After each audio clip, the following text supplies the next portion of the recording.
খাচ্ছি, সে এক হাতে তো পারবো না, রাজশাহী শহরে তো টিকতে পারবো না। ওরা তো এমনি আমার পিছনে এখনো পিছ ছাড়েনি, মানে আমাকে নষ্ট করবে, নষ্ট করতে পারেনি। হচ্ছে আমার ভাই বুঝতে পারছিল, সে কারণে আমার ভাই এক মারে ফেলা দিছে। আর আমাকে হচ্ছে যে এখন আমি চা চিন্তা খাই, আমার একটা মেয়ে হয়ে গেছিল তখন। আমার স্বামী ভাত দিত না, আমার স্বামীকে ডিভোর্স করেছি এক মঙ্গলবারে, ফের মঙ্গলবারে 8 দিন পরে আমার ভাইকে মারিছে। আর আমার মা ওগুলা কিছু জানে না, আলা ভোলা মানুষ তো।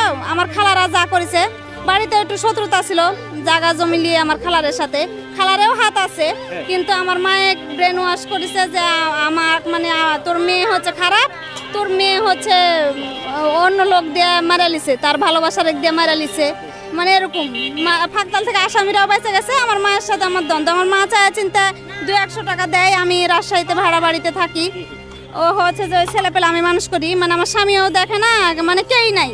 আমি ইনকাম করলে খাই, ইনকাম না করলে খাই নাই। আর মায়ের যেটুকু দেয় ওটুকু আমার ছেলে পেলার